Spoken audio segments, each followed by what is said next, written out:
I will not step aside. My name is on that reservation, and you know it. Standards must be upheld. Without further proof, you will not enter. Standards should protect fairness, not strip away dignity. Policy is not about dignity, it is about power. The marble lobby fell into silence, as if even the chandeliers held their breath. Every gaze turned toward the standoff, waiting to see which truth would claim the night rules twisted into chains or justice breaking free. Vanessa's words still echoed, fragile yet unyielding, against Brian's cold insistence on power. In that pause, the question rose louder than the music drifting from the quartet. When dignity is denied in plain sight, who will stand for what is right? This story is only beginning, and the next move will shake the entire room. If you believe justice must be heard, leave a single word in the comments, justice and follow to see the next chapter unfold. The plaza's lobby breathed warm light and polished history, while December air pressed cold fingers against the revolving doors. Garlands climbed the marble columns in quiet spirals, and the tree tall enough to brush the ceiling spread the scent of pine over the murmuring of travelers. Outside on Fifth Avenue, headlights drifted like slow constellations. Inside, a string quartet rehearsed a carol soft enough to feel like memory. Vanessa Harris stepped from the revolving door, carrying a scuffed messenger bag and the kind of calm that comes from long flights and longer expectations. She paused a beat, the way seasoned travelers do gauging the room, the pace, the temperature of the people who think they run it. She knew the ritual, a greeting, a card, a confirmation, a key, maybe a suggestion for a late bite. She also knew that rituals crack when someone decides the person in front of them does not belong. She took her place at the end of a short line, watching a bellman guide an elderly couple toward the elevators, watching a family return from Central Park with cheeks pink from the wind, watching a bartender set down 2 martinis with a quiet flourish. The night was generous. A quartet of tourists tried to harmonize with the string music. A concierge smiled as if it were a profession in itself. Someone handed a folded bill to the coat check and murmured a thank you. Vanessa thought of her call, scheduled not long from now, and of the careful time zones her team had been juggling for weeks. She could almost feel the weight of the meeting settle into her shoulders like a shawl. It would be fine, she told herself. It would all be fine. When the line moved, she stepped forward to the marble counter. The night manager was there before the greeting arrived, a man whose posture suggested permanent authority, whose name tag said Brian Cooper. His expression barely flexed. "Good evening," he said, the way one might say a password. "Good evening," she answered, and placed her metal card on the counter beside her phone, where the confirmation email glowed with a neat block of text. She said her name clearly, the way polite people do in crowded places. Brian looked at the card first, not at her. His mouth lifted in a shape that was not a smile. Then he glanced at the phone with the lazy interest of someone who had decided he already knew the ending. The lobby music went on. A bell chimed from the elevator bank. Somewhere behind the counter, a receipt printer made a busy little sound. Vanessa kept her hands still on the messenger bag strap, steadying the impulse to fill the silence with words he did not deserve. "You're checking in the suite?" he said, drawing out the last word as if he were testing a held note. He tapped the screen, then tapped again. A young front desk associate hovered near his shoulder. "Emily," according to her tag, offering a paper-thin smile to the air between them. "And you are?" he asked, though he had already heard. "Vanessa Harris," she said evenly. "The reservation should be under that name." "For the suite," he repeated, louder now, turning the words outward as if the room might want to weigh in. He lifted the metal card between 2 fingers and flipped it once, twice, then set it down with deliberate carelessness. "And this is your card." "Yes." He tilted his head, then leaned back a fraction. "We have standards," he said, conversationally, as if discussing the weather. "I'm sure you understand." Vanessa did not answer that. She offered the simplest path forward. "You can also scan the QR code in the email. It links directly to the confirmation." "好可以设房间的跑的们." Emily leaned in, eyebrows high, then caught Brian's eye and pulled back as if she had stepped too close to a flame. "We can look it up," Emily said. But she looked to Brian again for permission that was already presumed. He pressed a key with one finger, and the register sound became suddenly loud. You know, Brian went on, softer now, as if confiding. People do try things. The holidays bring out creativity. He smiled his not smile. A suite like that can tempt anyone. Maybe go sigh a a a a a a a a. Vanessa kept her gaze on him, unhurried. Please check the confirmation, she said. I have a call shortly. A woman emerged from the office behind the counter, carrying a clipboard like a small shield. Her name tag read Linda Park. She took in the scene with an economical sweep. The card, the phone, the messenger bag, the coat worn more for travel than for display. Is there a problem? She asked Brian, not Vanessa. We're verifying, Brian said, which was not untrue but not honest either. Linda straightened the clipboard. May I see a government-issued ID? She asked. The tone was practiced. Polite, cool, a gate with hinges oiled so well you could mistake the resistance for nothing at all. Vanessa handed over her license. Linda held it to the light, bent it carefully, studied the microprint longer than most airports required. Interesting, Linda said. In the way one might say, unfortunate. We need a moment. Behind Vanessa, the line shifted. A man in a dark suit looked over, then away.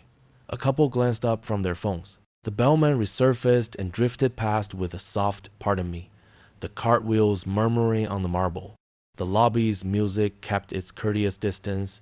Vanessa watched the small clock on the counter. She measured the minutes in breaths, in the tiny choreography of people who wanted to be anywhere but in a scene. Brian slid the card closer to the edge of the counter with a fingertip. You know, he said again, we host certain kinds of guests. There's an expectation. Hospitality is the expectation, Vanessa said. It came out mild, almost like a reminder. Right, Brian said. He pressed another key and pretended to read. Here's the thing. The reservation system isn't matching this confirmation. It's probably just a formatting issue, but we can proceed until it does. He lifted the card again, considered it, and set it down with a small click that sounded final for no good reason. Emily cleared her throat, rehearsing a tone halfway between helpful and amused. We can always, she began. Hold the suite, Brian finished. For a guest whose profile aligns with the room type. He didn't look at Vanessa when he said it. He looked at the lobby, at the tree, at the world he believed reflected him back. Vanessa could feel the heat of the conversation, without raising her voice.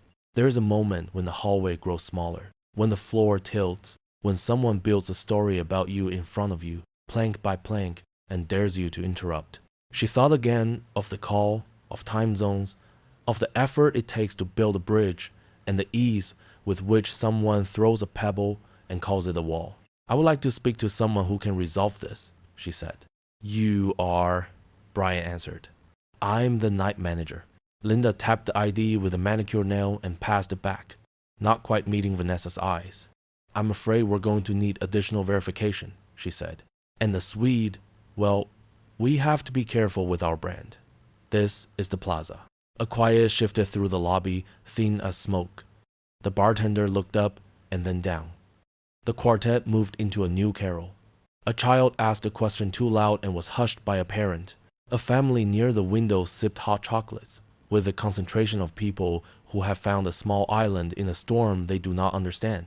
Vanessa opened her bag and placed her phone nearer to Linda. The email includes the corporate billing details, she said, gently. You can call the number listed for verification. Brian laughed once, very softly. Anyone can compose a convincing email, he said. We see things like this every season. A creative story, a borrowed name, a card that might not. He glanced at the card again, matched the guest. The suite is a particular experience.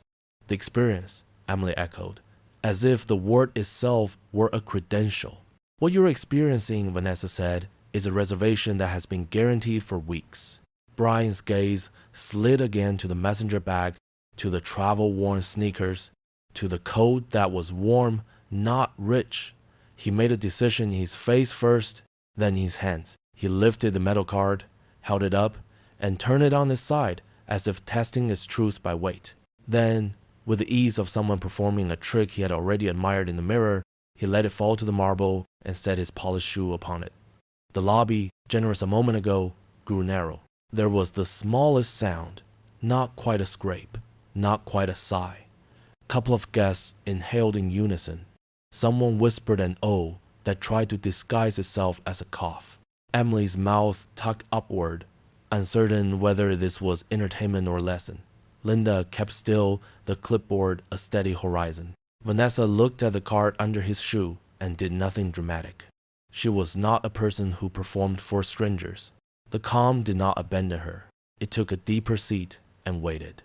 "Ma'am," Brian said, now openly wielding the lobby like a stage, "perhaps you'll be more comfortable at a different property. There are several in Midtown that might be."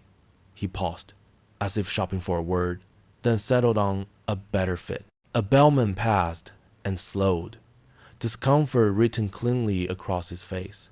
He opened his mouth as if to say something, then chose his job over his conscience and kept moving. Near the bar, an older couple stopped talking.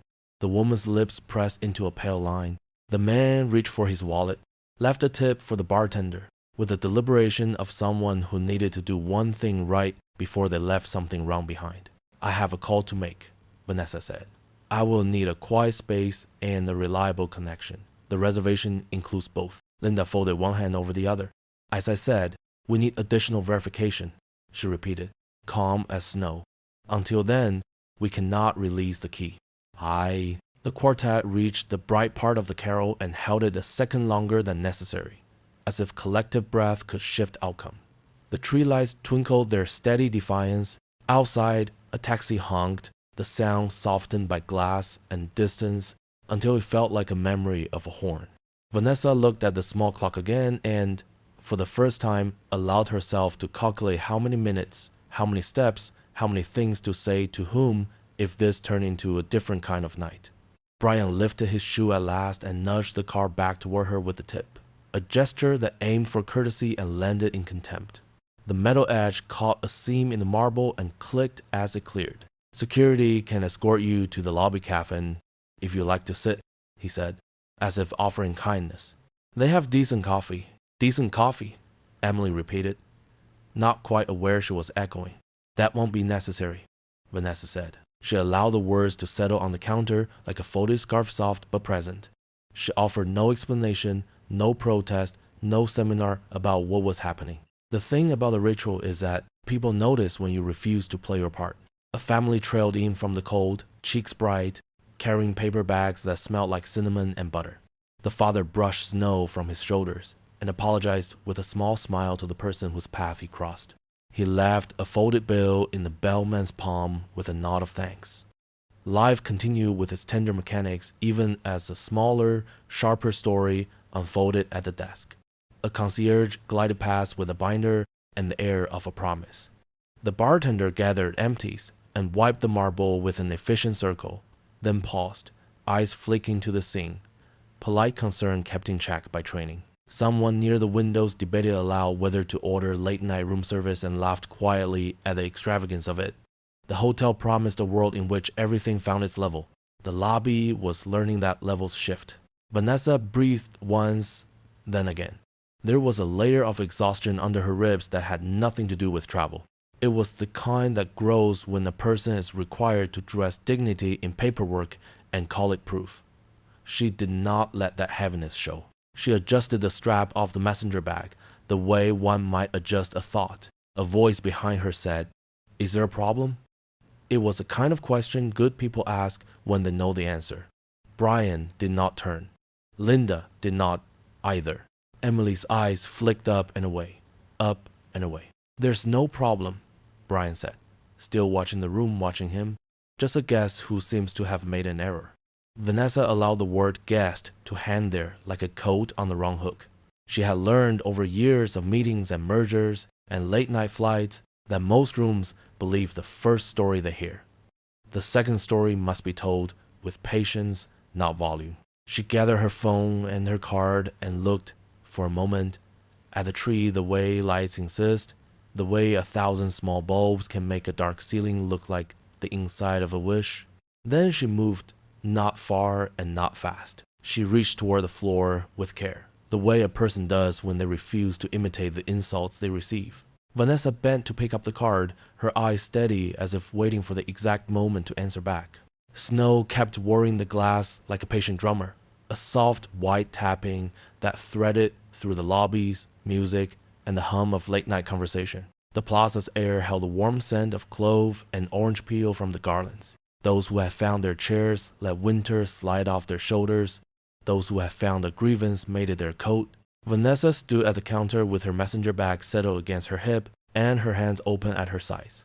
The posture of someone offering the room one more chance to behave. There was a memory in her of other lines in other cities, of counters, where the script began with welcome and ended with a key. Tonight, the script had shifted on a hinge no one would admit existed. Brian Cooper had seen the hinge, pressed it once, and decided it made a door he could control. He leaned into that feeling the way some men lean into a mirror. The quartet finished its carol and let silence ring for a heartbeat longer than expected. As if the room itself were listening, Vanessa's eyes trailed to a clock polished by 100 glances an hour.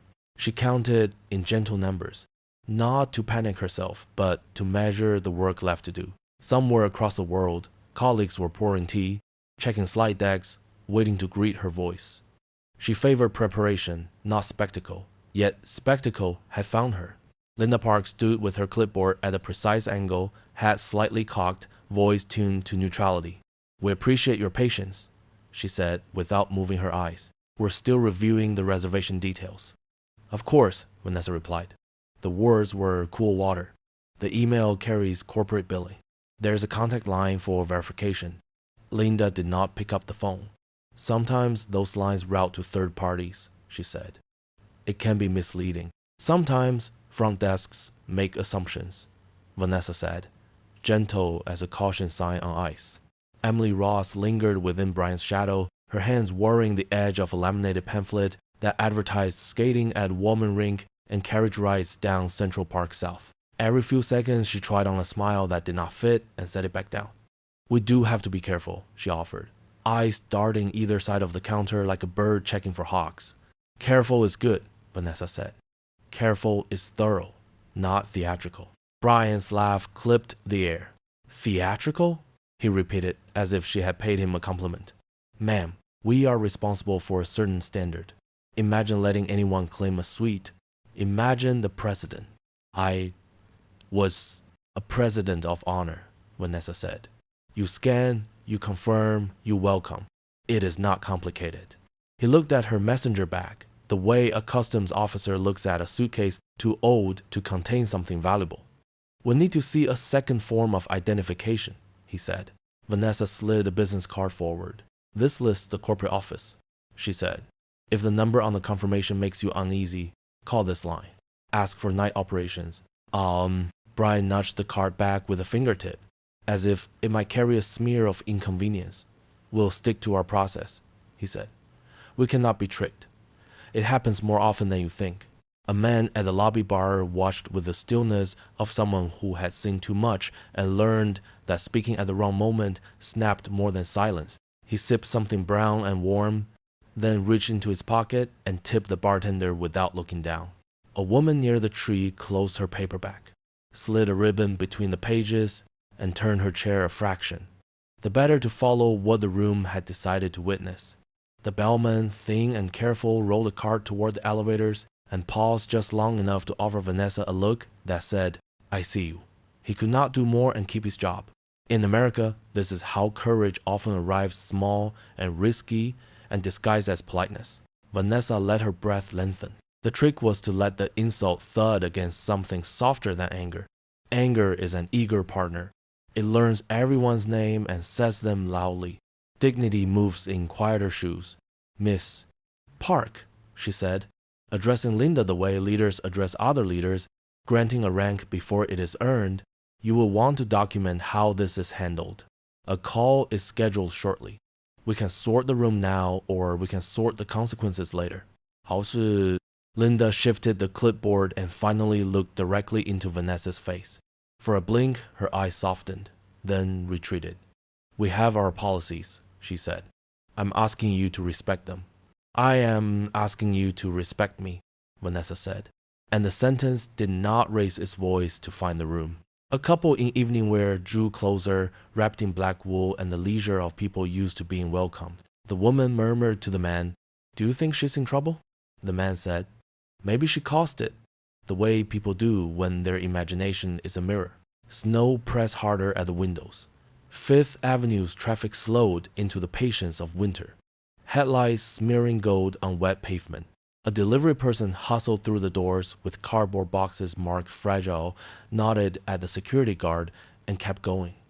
Life flowed around the snag.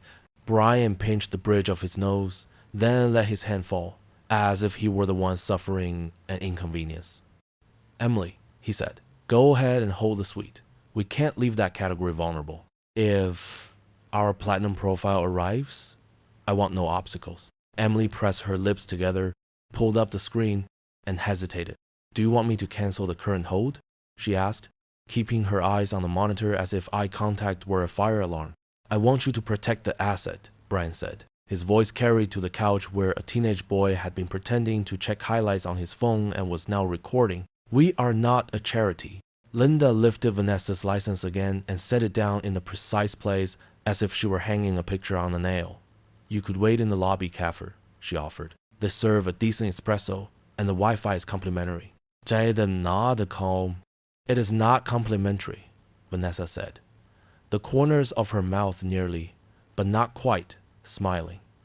"Trust me, you've been charging for it all along." That coaxed a laugh from the bartender and a cough of surprise from the couple by the tree. Emily flinched, and Brian's eyes narrowed. "This tone is not helping," he said. "This tone is not the problem," Vanessa replied. A man in a charcoal suit breezed in from the revolving door, shook snow from his shoulders, and paused at the sight of the tableau. He took in the line, the counter, the manager's posture. "Evening," he said to no one and everyone.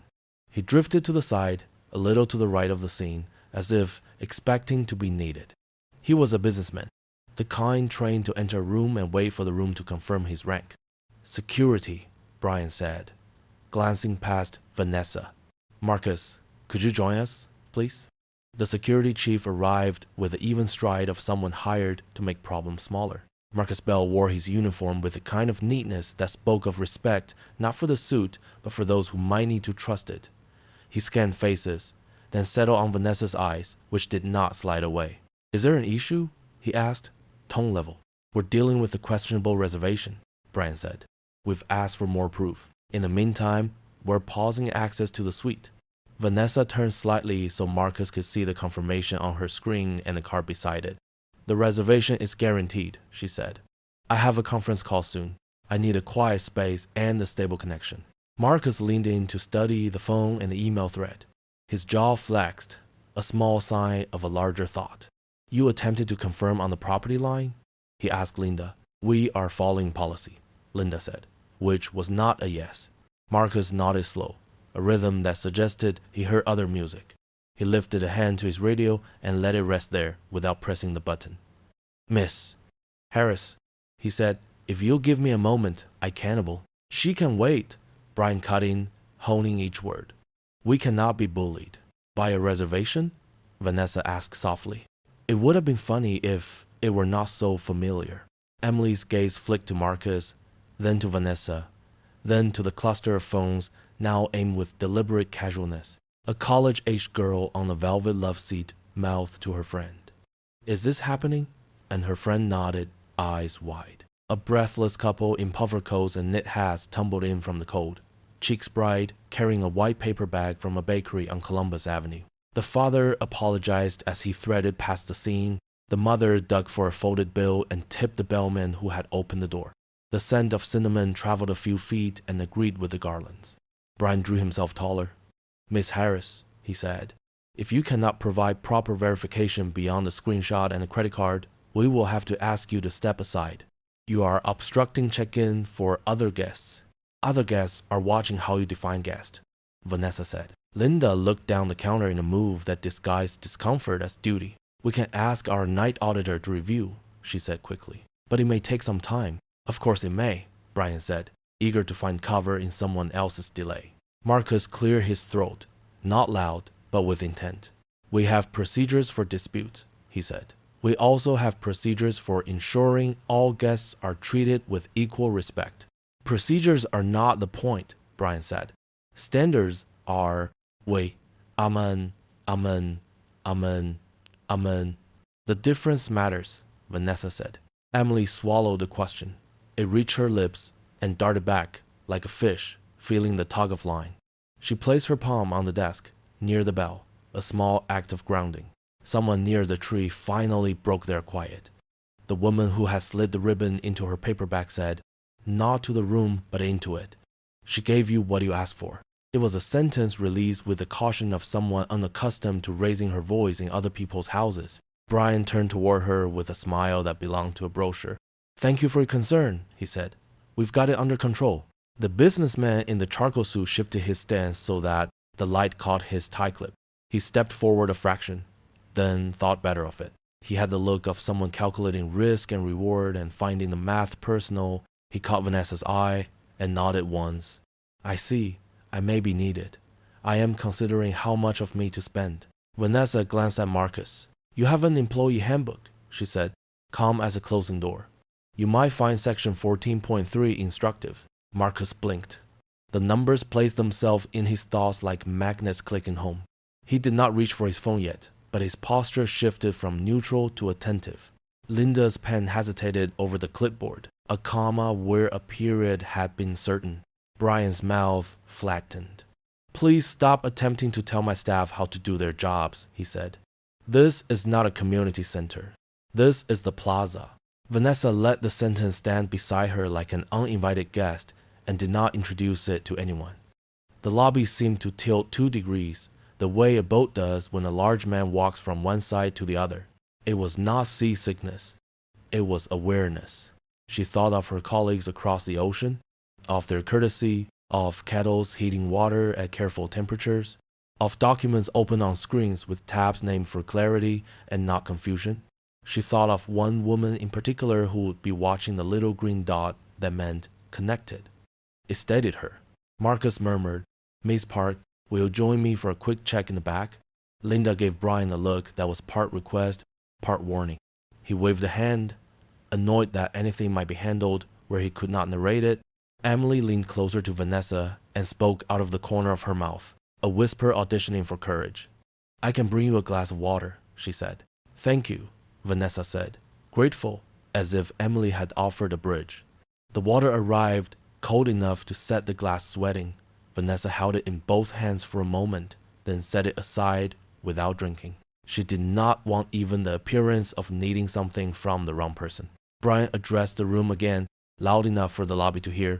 "Ladies and gentlemen," he said, "we apologize for the delay. We are working to ensure the level of service you expect.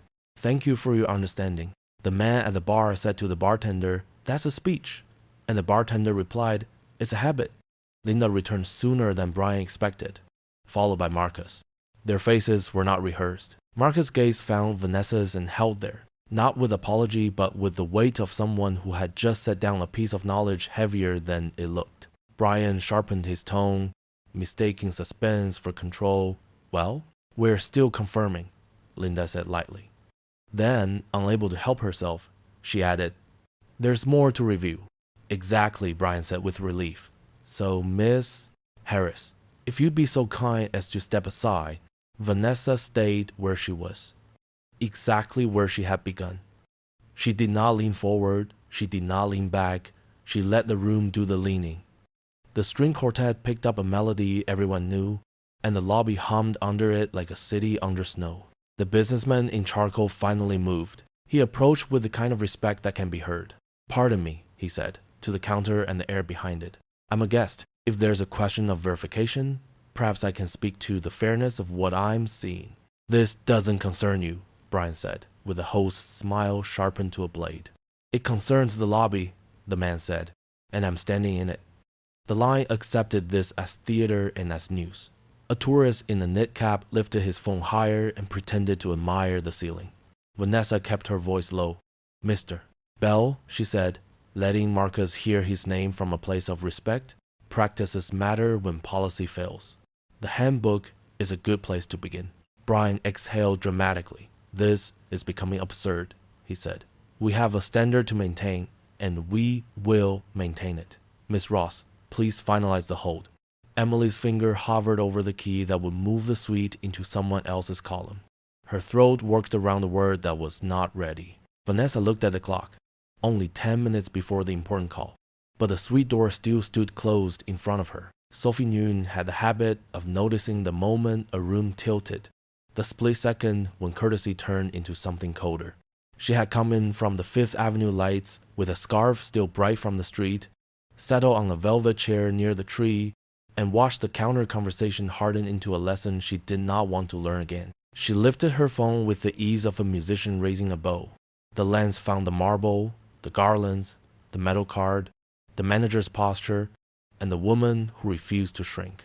She did not clear her throat or announce herself. She simply tapped a single button and let the plaza's soft gold become the world's window. The live stream opened like a door in a crowded hallway. At first, it was a trickle, a handful of friends whose names she knew by their lowercase handles. Then it was a gathering, then a river, then a tide. Comments braided and unbraided across the bottom of the screen. Where is this? What happened? Why does she look so calm? Are they really doing this? Sophie kept her voice low, the way a docent speaks when the painting can hear. She said where she was. She said what she was seeing. She said the words that were hardest to say in public, that this looked like race and status, standing in the lobby, pretending to be policy. The lobby felt the change, the way a sleeping house feels. A light switched on in a hallway. People did not stand. They leaned. They did not shout. They adjusted their chairs. The bartender cleaned the same glass twice with the concentration of a man choosing his moment. A bellman paused his cart as if pausing could be a promise. Even the quartet softened its volume, not to surrender the room but to give it back to itself. Vanessa Harris stood with her messenger bag settled like a small anchor. She had the patience you learn from airports and boardrooms and dinners that should have been emails. But patience is not surrender. It is a calculation. What gains power? What keeps dignity? What multiplies harm? What protects the people who are watching for a way to be braver next time? Brian Cooper sensed the audience and mistook it for stage. He positioned his voice to carry, not to communicate. Ladies and gentlemen, he said, again, because some men believe repeating a phrase makes it true, we appreciate your understanding while we protect the standards you expect from us. He spoke to the crowd while looking at the crowd, as if the crowd were a mirror that might flatter him into certainty. Linda Park held her clipboard like an instrument that could play only one song. She checked the license again, and the email again, and the scanned image again, not because new facts would appear, but because rituals can feel like truth if you perform them enough. She kept her tone even, every syllable polished to a neutral shine. We are verifying, she said to the air, to the policy, to her reflection inside the shiny monitor. Sophie's audience swelled a friend of a friend, then a stranger, then a stranger's stranger, whose sister had once been made to feel small under a chandelier. Someone typed, "That looks like the plaza," and someone else typed, "I knew it," and someone asked if managers were trained for this or trained into it. The phrase Plaza Hotel racism began to walk from one comment to another the way a rumor learns to spell itself. The door spun and a man in a charcoal suit stepped through the winter, shedding snow like a dog shakes off water. He took in the scene with a quick appraisal of someone who bills by the hour and reads a room faster than he reads a contract. His face shifted from commuter to witness. He drifted to a respectful distance, then nearer, then near enough to become part of the gravity that was pulling this moment toward a verdict. "Is there a problem I can help with?" he asked the counter with precise courtesy. It was an offer, not a challenge. Brian did not pivot. He swiveled. "Sir, this is a private matter." The man's eyebrows rose in a gesture many rooms mistake for deference, but is actually a way of keeping the edge off a truth. "It is occurring in the lobby of a very public hotel," he said, and let the sentence find its level. The line of waiting travelers swayed a fraction. A retired teacher from Ohio set down her paperback and folded her hands as if for prayer. A college student in a knitted hat disguised his phone as a wallet. and captured a frame where the manager's hand hovered over a card that did not need pity. A mother near the tree tucked a mitten into a child's sleeve and whispered, "We use our voices when it matters." And the child whispered back, "Does it matter now?" Vanessa did not retake the floor. She never lost it. "Would you please make the verification call?" she said to Linda, as if the word please were a lever bill to move needless weight. "The corporate contact is in the email. If you prefer, I can provide another line." Linda did not reach for the phone. "We follow a procedure," she said, which in the wrong mouth is a synonym for waiting until the heat dies down. Sophie tilted her camera to include the clock. "She has a call soon," she said softly. "They know it, and they are using time like a tool." Comments stacked quickly.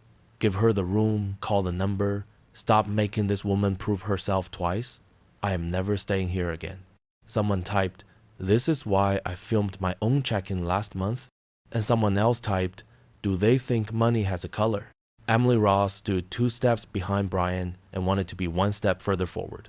She could feel the gears in her head trying to mesh with a different machine. She had learned to keep managers happy and guests moving, to perform warmth and efficiency like a single act of choreography. Tonight, the steps were wrong. She rubbed the edge of a laminated brochure until the plastic began to fray into a fringe. When she finally spoke, the sentence went to Vanessa instead of Brian, as greenness sometimes does. "Would you like some water?" she said. "Thank you," Vanessa said. And the gratitude did not cost her anything. Marcus Bell arrived as requested, not hurried, not slow. He had seen hotels pretend to be kingdoms before, but this one had a camera pointed at its throne. He stepped into the triangle of counter, guest, manager, and let his presence be another kind of policy. "Evening," he said, and the word evening did what it is supposed to do. Soften the edges of a room. Brian gestured toward the phone and the card and the woman who would not leave. "We have a reservation we cannot confirm," he said. "We have requested additional proof." Marcus looked at the phone. He looked at the email header and the body and the footer where companies put their small print and their large promises. He looked at the woman holding the phone and saw composure arranged with purpose. "Have we attempted the corporate contact?" he asked Linda, not as a trap, but as a question with only one honest answer. Linda pressed her lips into grammar. "We have chosen to await the night auditor's review," she said. "Because you do not wish to place a call," Marcus said, and it was not a question. "Because we follow protocol," Linda replied, "which sometimes means we follow fear." Brian felt the audience flick toward Marcus and wanted it back. "Mr. Bell, your role is security. Please stand by in case we need to remove a disruptive individual from the desk." Marcus did not take offense. He took measure. His eyes went once more to the license on the counter, to the card that had been mistreated into a prop, to the calm in Vanessa's shoulders. He could hear Sophie's whisper threading through the air, not to him, but reaching him all the same. He could hear the quartet blessedly change to a different carol, one that made the lobby feel more like a place than a set. The businessman in charcoal stepped forward another inch, and because inches matter, we will count it. "I have been a guest here for many years," he said to the counter. "If the question is what a guest looks like, I will be happy to answer. A guest looks like anyone whose name matches the reservation, whose payment matches the rate, and whose dignity is not yours to measure." A small sound came from somewhere near the concierge desk, the kind of sound people make when truth outs itself at the wrong table. The bartender placed a glass of water near Vanessa's elbow with a care that bordered on reverence. The bellman adjusted the car's handle and looked at the floor as if the floor might offer a script that was kinder than the one in play. Sophie's comments multiplied like sparrows. Someone wrote, "The manager is loving this," and someone else wrote, "His power is a performance," and someone typed, "I have never seen anyone so calm while being assaulted," and someone answered, "That calm is a kind of armor. Do not use it to deny the wound." The phrase Plaza Hotel racism stopped being a phrase and became a topic, then a momentum. A local journalist whose avatar was a small lighthouse added a simple question: "Is this management's official stance?" Vanessa felt the hour nearing and the decision not nearing at all. She did not push. She named Mr. Cooper, she said, choosing the formality he had tried to own. "You have a verified reservation in front of you. You have a verified card. You have a guest. who has asked for a room and a quiet line. You also have witnesses and documentation. What you do now is not a personal preference. It is a record. Hey, I may. Brian smiled the way a person smiles when his teeth are the only thing holding him together. We have standards, he said once more. Because sometimes a phrase is a raft for a man who has stepped into the water on purpose. Standards protect people, Vanessa said. They do not diminish them. Emily's eyes filled with the relief and terror of a truth said aloud. She looked at her own hands and found them at her sides, not hiding behind a brochure. She looked at Linda and then at Marcus and then at the phone Sophie held like a lantern. She understood all at once that nights can bend a life. Marcus, Brian said, his voice sharpening to the blade he kept honed for these moments. Please escort Miss Harris away from the desk so we can continue serving our other guests. Marcus turned to Vanessa with the open stance of a man who believes posture is part of speech. Ma'am, he said, would you give me one moment to consult our internal policies? Brian said, you do not need to consult anything. You need to remove an obstacle. I do not remove people, Marcus said, without heat. I remove problems. Sophie's lens swung to Marcus and landed there steady. The comment slowed as if an invisible hand had pressed a finger to 1,000 lips.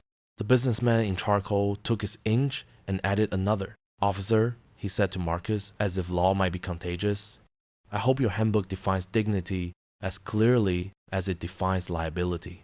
Linda swallowed. It was not the swallow of fear. It was the swallow of someone caught between the person she had agreed to be and the person she had to become to look at herself later. She reached for the phone and stopped, caught by Brian's glare.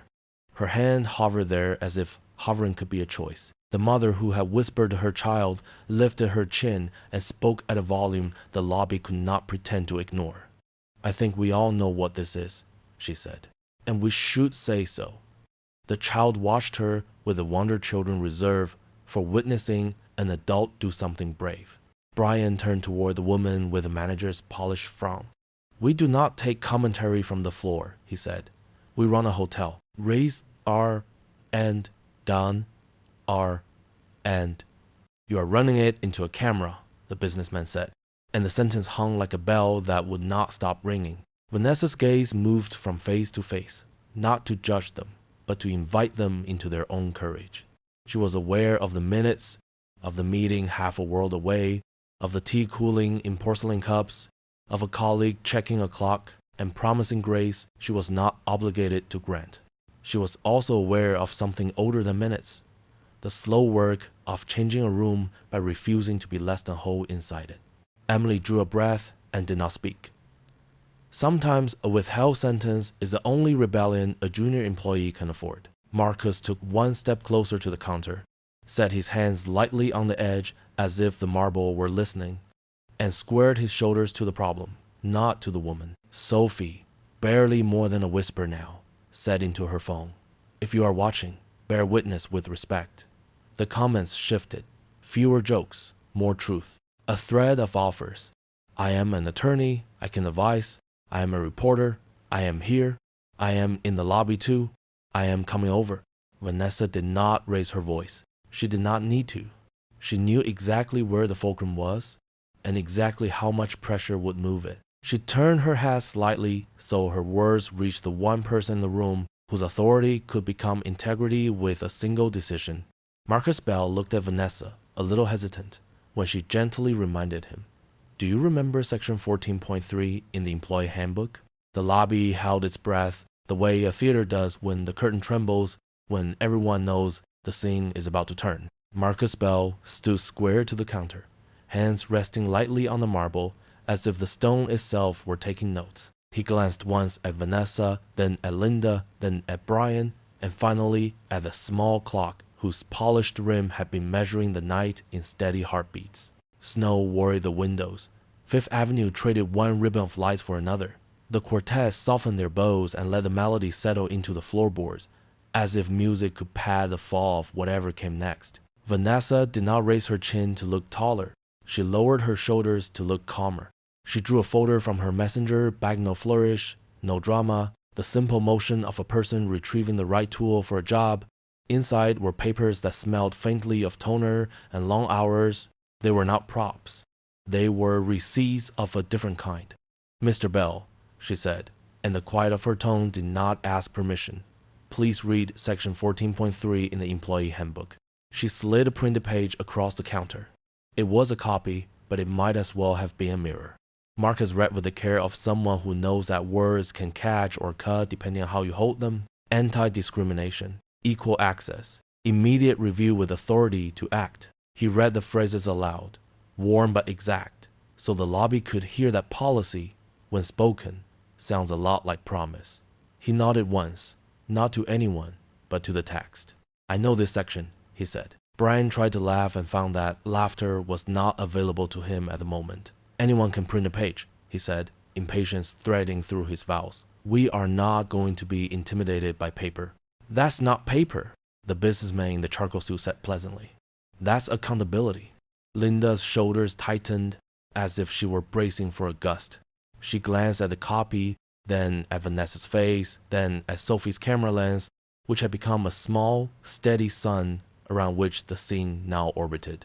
In Sophie's stream, comments climbed in tidy lines. Lawyers offering pro bono counsel, travelers promising to cancel future stays, a local reporter asking for manager's statement, former employees posting memories that did not flatter the brand. Vanessa set the folder flat on the counter and opened it to a second document, a summary that looked nothing like a story and exactly like a record.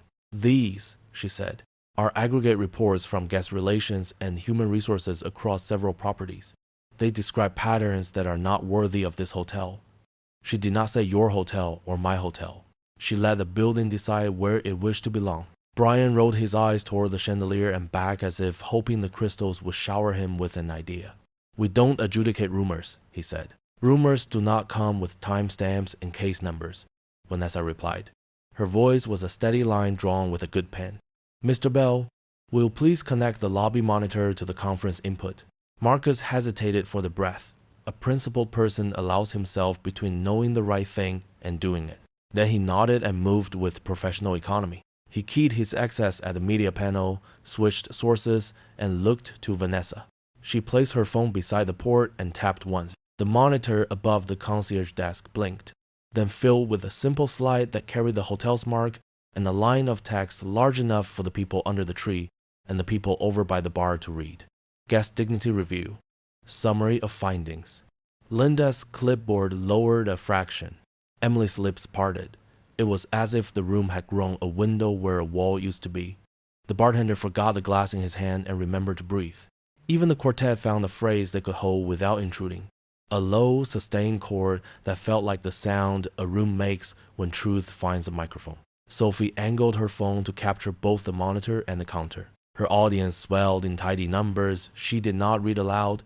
She had promised herself years ago not to treat people like digits. She narrated in sentences a grandmother could follow on the radio. The title on the screen, the posture of the staff, the steadiness of the woman at the counter, who had offered proof without spectacle and patience without apology. In the chat, a quiet chorus rose, "Let her speak, let her speak." Vanessa did not give a speech, she gave context. "The documents show repeated complaints during late-night check-ins across multiple properties," she said. "Complaints that cluster around appearance, accent, and assumptions. They also show which managers appear most often in those reports." She did not look at Brian, which mattered. She looked at the room. Brian felt the camera's heat like a lamp left too close to skin. He jabbed a finger toward the screen. "You cannot broadcast internal data in the lobby," he said. "This is privileged." "Are all of it privilege?" the businessman murmured. "Means something else here." Marcus cleared his throat with the tact of a person lifting a hand in a meeting. Section 14.3 authorizes disclosure when necessary to correct discriminatory practice in progress, he said. He did not add the last two words like this, but they walked into the sentence on their own feet. Linda reached for the phone on the counter as if it were heavy, as if it might burn. "We should bring the general manager in," she said. But the sentence had the flatness of suggestion, not the edge of decision. Vanessa set a simple white business card next to her phone. The name on it was not a surprise to her, and a thunderclap to several others. She angled the card toward Marcus, then toward Linda, then toward the camera. because transparency is a form of kindness when done without the triumph of, I told you so. I am Vanessa Harris, she said, Chief Executive Officer of Harris Global. She paused, letting the title land lightly, like a hand on the shoulder rather than a fist on the table. Our portfolio includes this property. There lies a room holds in reserve for important things. The line between murmur and silence. The line between doubt and recognition. The lobby crossed both. The mother by the tree put her hand to her chest without meaning to. The retired teacher from Ohio whispered a single word, as if the vowel could carry both apology and relief. Emily's eyes filled before she could decide whether that was allowed. Brian's face performed a small, involuntary theater of disbelief. The eyebrows marched up and faltered. The mouth opened to object and found no script on the tongue. He looked for help from the chandelier again and found only light. Vanessa did not watch him. She looked at Marcus as one might look at a colleague who has been quietly brave for a long time and is about to be braver. Mr. Bell, she said, please document that a guest was prevented from accessing a guaranteed reservation based on appearance and assumption, and that verification was refused without cause. Then please restore the reservation and provide immediate access to a private line. We will discuss personnel actions after we resolve the guest matter, which is and has always been the point. Marcus' stance settled into something that read like yes. He lifted the desk phone and dialed the corporate night contact, the line that bypasses delay by design. He spoke succinctly, listening more than he talked, nodding once, twice, then the third time. He set the receiver down and met Linda's eyes. Corporate confirms the reservation, the billing, and the identity, he said. They want the guest accommodated now. Linda inhaled, the kind of breath that prepares a body to admit what a mind has been dodging. She turned to Emily. Print the key folder, she said softly. Prepare the welcome notes. I will alert housekeeping to the on-call amenities. Brian reached across the counter and put a flat hand over the terminal like a man stopping a door with his palm. We are not finished, he snapped. I am the night manager. I decide what happens on my desk. 从光, 爱更, 爱更, 爱更, 爱更. The desk is not your kingdom, the businessman said, polite as a Sunday tie. Sir, Marcus said to Brian, keeping the temperature of the word just warm enough to be human. Step back. Do not tell me, Brian began. Step back, Marcus repeated, no louder, and Brian stepped, not because of volume, but because authority had finally found the right address. Sophie's chat rallied the way crowds do when decency lands a point. A heartbeat of relief, an exhale of praise, a renewed ache for all the times the point never landed. A small flood of comments thanked Marcus by name. Another flood thanked Vanessa for not breaking when bending would have been easier. Vanessa reached for her phone and, with the courtesy of a host, switched the lobby monitor to an image of the hotel skyline, a clean night view that returned the room to itself. We will continue the review off camera, she said, never once looking at Sophie as if to chastise her. Accountability does not require humiliation.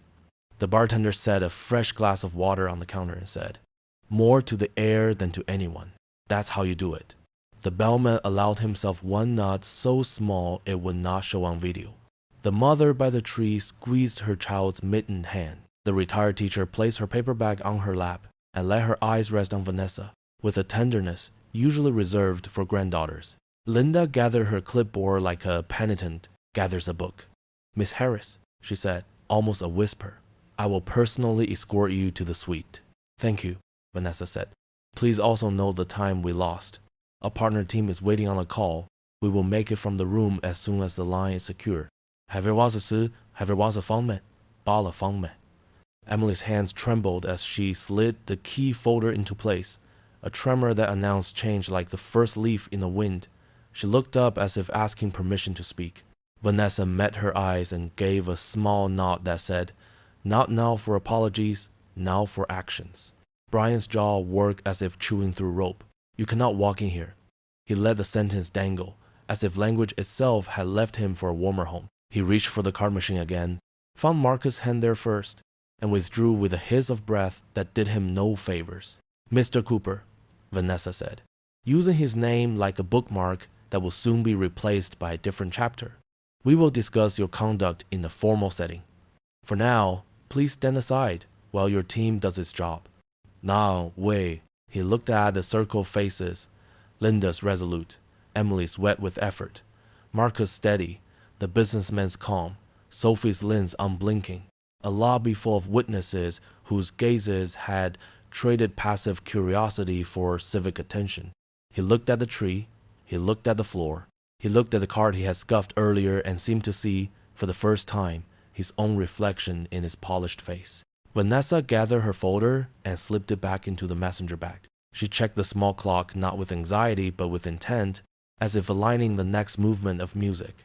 "Let us proceed," she said, and the words sounded like a door swinging inward on oiled hinges. Emily reached for the welcome packet again, more sure this time. Linda touched the radio at her shoulder and spoke quietly into it, words that would bring housekeeping, amenities, a technician to check the private line. Marcus noted times in his small notebook because he knew that memory is kinder when it is thorough. The lobby, which had been holding itself taut as a wire, relaxed a fraction.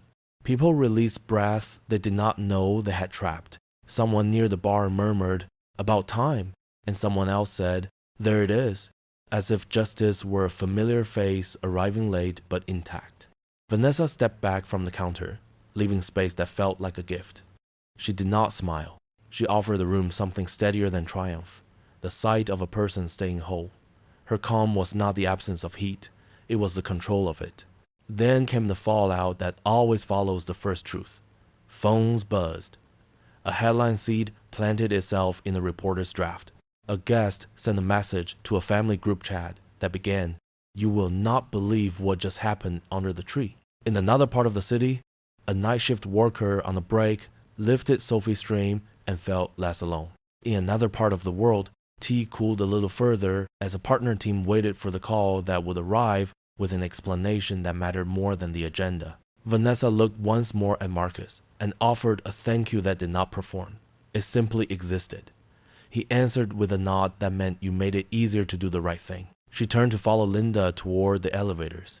Brian's mouth struggled to keep up with his pride. He stepped forward into the space where authority had been and found it occupied by consequence. He tried to assemble a sentence from the fragments left to him, procedure, policy, precedent, and discovered that none of the words obeyed. His color changed as if someone had reached for a dimmer on the wall behind his eyes. He made it sound like the start of a denial and then, catching the camera in his periphery, choked on the rest. Brian's face strained. He stammered, "No, that cannot be fact," while the camera kept live streaming. The lobby gathered itself after the reveal, a hummingbird heart settling under a palm. The chandelier's light seemed less performative now, more like a steady daylight poured into a room that had been pretending it was night. Vanessa did not lean on the counter or step onto any stage the moment tried to offer her. She faced the desk with the patience of someone who has already done the hardest part and knows the rest must be done carefully. For everyone who will live with the memory, the clock over the concierge desk glinted in the garlands. It was 12 minutes past midnight by the old-fashioned face and the tiny second hand that marched with a soldier's courtesy. The quartet eased into a new carol, low and generous, giving the lobby its breath back. Vanessa's voice arrived warm and even, meant for a room, not a camera. She named what would happen next, as if laying out cutlery for a late supper. Precise, ordinary, unarguable. "Mr. Cooper, Miss Park," she said, "you have 3 immediate paths. 1. Resign tonight, and we will conclude the matter internally. 2. Accept termination for discriminatory conduct documented on record. 3. Cooperate with a full public investigation and be prepared for findings to become part of the hotel's response to this incident." She let the words sit, not stacked like ammunition but set like options on the table. You may consult each other, you may consult counsel, you may take 1 minute, we are behind schedule. A tremor passed across the desk like a draft that had found a gap in the doorframe. Brian's jaw tightened, then worked, then tried on a smirk that no longer fit the shape of his face. "You cannot come in here," he said, "and dictate what happens to my career. Your career is your work," Vanessa answered, "and your work tonight is on the record." She glanced once at the clock, as if measuring grace in teaspoons. Linda looked smaller without her clipboard lifted like a shield. The lobby had not gotten larger. It had gotten clearer. She smoothed a sleeve with 2 fingers and found no strength there. I have a mortgage, she said to the counter more than to anyone. The sentence coming out flat from too many nights, reminding herself of it. I followed my manager's lead. I did not mean she did not finish. Meaning is not a defense when harm is a habit. On Sophie's screen, the viewer count ticked into the soft roundness of 20,000 letters, spelled out by a narrator's instinct. 20,000 watching, 20,000 pressing their faces to the glass of the internet, 20,000 sitting up in bed and turning to the person beside them to say, "Listen to this." Comments shifted from outrage to counsel. A labor attorney posted a short thread about due process. A former housekeeper wrote that she had cleaned rooms for 20 years and had never been asked once what a guest looked like. A retired bell captain typed that he had trained new hires to treat a metal card like a handshake, not a trophy. Emily stood with a key folder between both hands like a hymn book. She had wiped her eyes without ceremony. She felt all the things a young person feels when a script burns in their hands. Fear of the next line, shame for the last one, relief that the stage lights were no longer pointed at the wrong person. When she spoke, it was to the truths that had found her backbone. "Miss Harris," she said, "I was part of this. I did not stop what I should have stopped. I am asking for a 90-day trial to learn the right way, not for mercy a chance to make it right. Right? Make."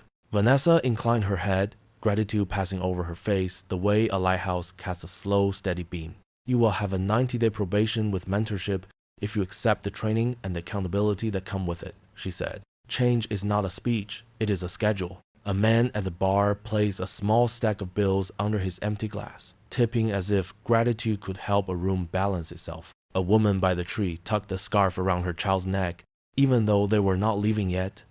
Mothers have a way of preparing for the cold at the first sign of wind. Marcus Bell remained a pillar at the counter's edge, not looming, not shrinking. He made notes in a small book with a short pencil worn to an honest stub. His voice stayed even, a line level in a carpenter's hand. "I have logged the options," he said. "I have logged the time the options were presented and the witnesses present." He looked at Brian, then Linda. "You may step into the back office to sign, or sign here. Transparency is part of the repair." Brian's mouth found a corner to hide in. "I built my reputation in this city," he said, and the sentence floated like a balloon released at the wrong parade. Vanessa did not roll her eyes. She did not offer him the punctuation he was trying to borrow. "Reputations are not built," she said. "They are made daily. Choose." Linda looked at Emily, and something in the younger woman's expression fear. Yes, but also a quiet decision made her reach for the pen clipped to the folder. Her signature was small and neat and shook only at the end. "I will resign," she said. "I will cooperate. I am sorry." She did not say it to Vanessa alone. She said it to the lobby, to the camera, to the part of herself that would replay this night when the apartment was too quiet. A soft sound rolled through the room, not applause, not gossip, something older. The communal exhale when someone stops pretending. The quartet found a kinder phrase and wrapped the moment in it. Brian stared at the pen as if it were a harmless snake. "This is ridiculous," he announced to the chandelier. "You are all overreacting. The holidays bring out scammers. My vigilance protects the brand." He gestured toward Sophie's lens. "That is the real harm." Sophie did not answer him. She narrated for people who could not see the small defiance in her silence. The man rejecting a pen, the woman accepting consequence, the manager who had learned the difference between a rule and a ruler. Her viewers filled the space where argument would have been with quiet, clean sentences. One wrote, "Protecting people is the brand." Another wrote, "I stayed here on the night my mother died, and the concierge left tea outside my door without a word. This is not that hotel, unless they decide to be." Marcus' pencil paused over the page. "Mr. Cooper," he said, "you have 1 minute remaining." He did not add that a minute is enough to do the right thing if a person started long before. Brian reached for the pen, then set it down, then reached again. His hand hovered the way Linda's had hovered when she almost picked up the phone. He looked at Vanessa as if she were the one with her foot on his card. I have given 20 years to this industry, he said. And tonight you gave it a reputation it did not want, Vanessa said, not unkindly. He signed, not neatly, not bravely, but the letters marched across the page anyway, a line of small surrender. He pressed too hard, as if force could make ink remember him. When he put the pen down, he did not look at anyone. It is a habit among those who have treated looking as ownership. Linda straightened, the smallest square of dignity returning to her posture. I will escort Miss Harris upstairs, she said to Emily, who already had the key folder prepared. Marcus, you have my notes. Marcus nodded. I will walk them to the elevator and return, he said, not because the threat was physical, but because protection has many shapes. Vanessa's phone vibrated twice, a gentle reminder from another continent that people were waiting across the ocean and across the night. She sent a quick sentence, connecting shortly. She did not explain. She did not make the story travel further than it had to. She closed the folder, settled it back in her bag, and offered the desk one last ordinary act of consumer life. Please record a delay for billing, she said. And please note that the need for a quiet line remains. Emily took the key folder and slipped in a handwritten card she had drafted while the room was learning to be better. It read, Welcome, in plain script, under the hotel's mark. She had always liked good paper. Tonight she understood why it matters what words it carries. Sophie lowered her phone, let the comments fold into themselves, and spoke to her viewers with a voice soft enough to fit the hour. She said she would end the live stream now, that the people who needed the room would have it, that accountability would continue in places where cameras do not always reach but hearts do. The final messages came like closing notes. Thank you, stay kind, we saw it, we will remember. At the bartender rang a tiny bell that usually meant last call in the small hours. Tonight, it sounded like a toast to ordinary decency. The bellman guided the cart toward the elevator with a practiced hand. He glanced at Vanessa and received a nod that felt like permission to be proud. Brian removed his name tag, then hesitated, then placed it on the counter with the care of someone setting down a fragile lie. Without the tag, his face looked unfamiliar even to him. He shifted as if the floor had moved. The room did not cheer, it did not jeer. It simply allowed the consequence to take the shape it had earned. Vanessa did not linger over him. She thanked Marcus by name, the way executives do when they want a good deed to stick to a man's personnel file in the right ink. She thanked Emily for the water she had not drunk and the card she would read later. She thanked Linda for the escort and did not ask her to apologize twice. The mother by the tree, who had whispered to her child earlier about voices, stood as Vanessa passed and said in a voice meant for both of them, We saw you. The child lifted a mittened hand in a small wave. Vanessa touched the brim of her thought as if it were a hat and kept moving. They stepped toward the elevators. Vanessa, Linda, Marcus, a half pace behind, Emily returning to the desk with shoulders set to a new angle. The quartet let the last bars of the carol fade into the carpet. Outside, snow took a breath and kept falling. In an office far away, a tea kettle clicked off, then on again, then off, because care is patient. The elevator arrived with its pleasant chime, a sound that has greeted both kings and night nurses, both honeymooners and widowers, both the beloved and the tired. Doors opened. Stainless steel reflected everyone more truly than a mirror. A woman carrying her own gravity, a manager reconsidering the furniture of herself, a security chief who had found the right page and read it aloud. Vanessa stepped in. For the first time since the lobby had decided it was a courtroom, she allowed herself a breath that went all the way down. She did not look triumphant. She looked ready to work. She turned back to the room, not for drama, but for dignity, and said, Tonight is not just an ending for a few people, but the beginning of a new chapter. Spring softened the edges of the city the way warm hands soften a scarf, and the plaza received the morning like a host who had learned to mean the word welcome. Fifth Avenue shone after a polite rain. Taxis idled in neat patience, and the trees at the edge of Central Park wore a tender wash of blossoms the color of whispered hope. Inside, the lobby breathed a lighter rhythm.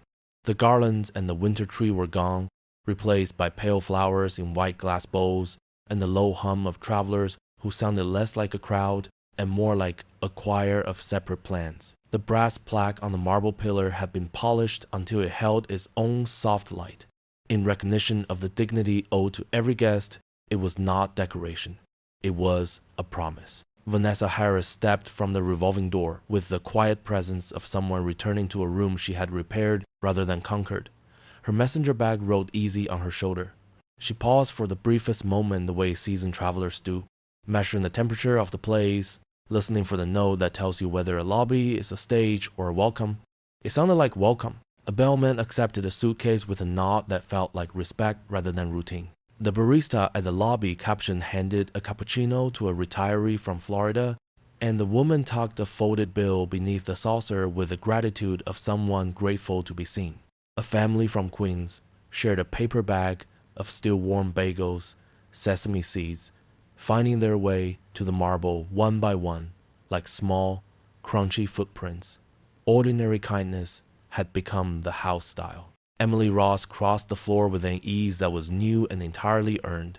Her name tag read, "Supervisor now, no italics, no inflation, only the truth." She met Vanessa at the counter with a smile that had nothing to do with performance and everything to do with practice. "Welcome back, miss." "Harris," she said. "Your guests are due in the Palm Court at 9:30. We have your call set in the suite in case you prefer privacy first, and the line has been tested twice." She slid a small key folder forward, and inside it was a handwritten card, just 3 words in careful script. "You are welcome." Vanessa read the card and let the moment rest between them like a shared breath. "Thank you, Miss Ross," she said. "How is the training schedule holding?" "We're on week 7, Emily said, and she did not say the number like a burden. She said it like a lane. Shadowing, scenario practice, and listening sessions. We rotate bell, bar, and front desk so everyone understands how dignity moves through a building.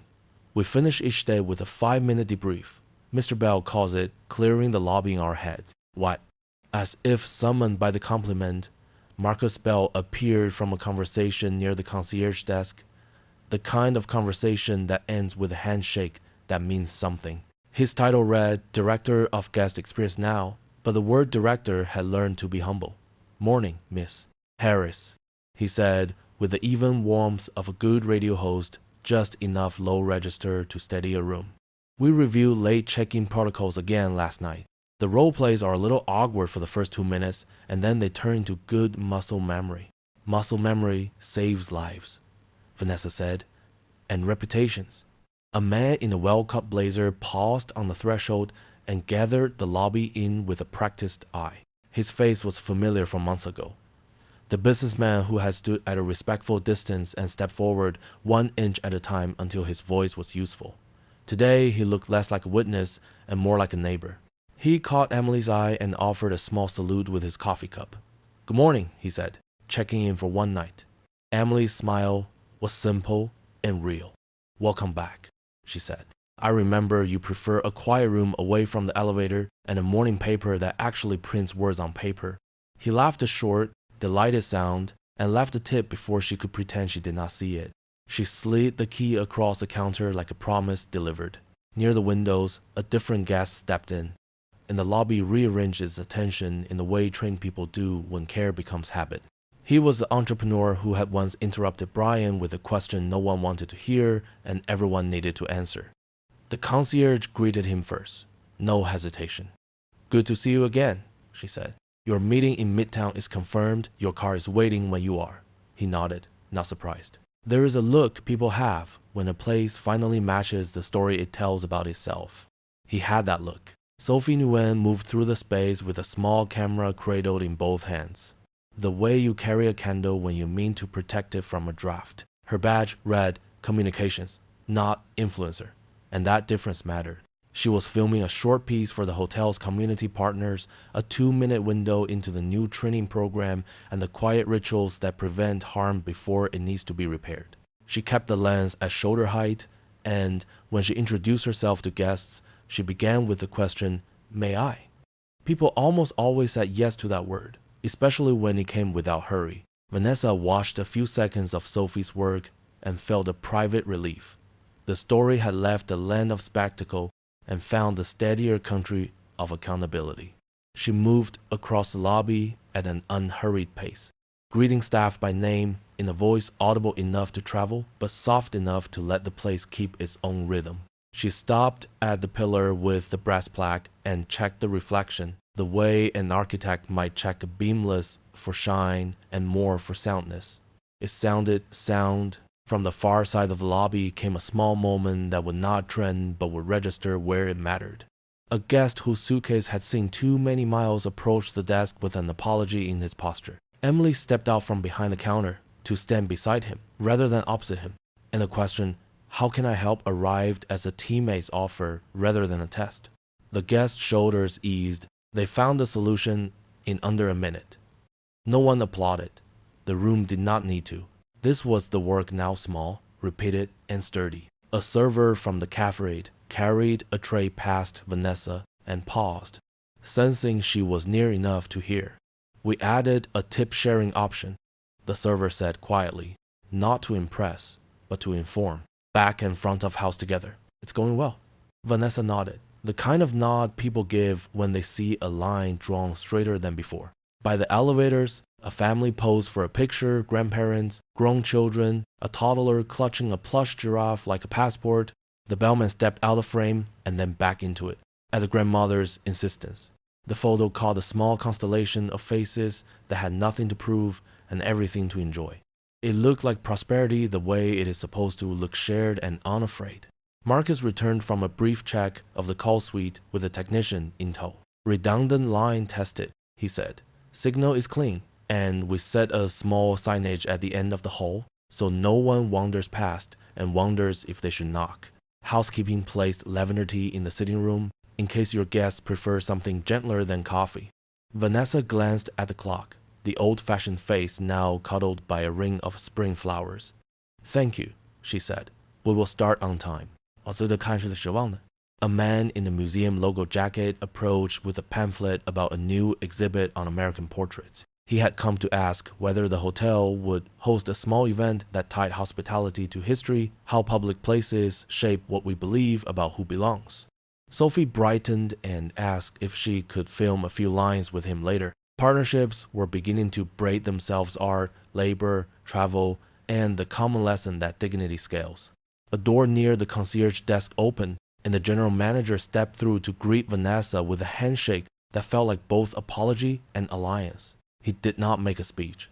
He brought a short report with charts that cared about people as much as percentages, complaint numbers down, satisfaction comments up, a spike in notes that used the word welcome in ways that felt earned.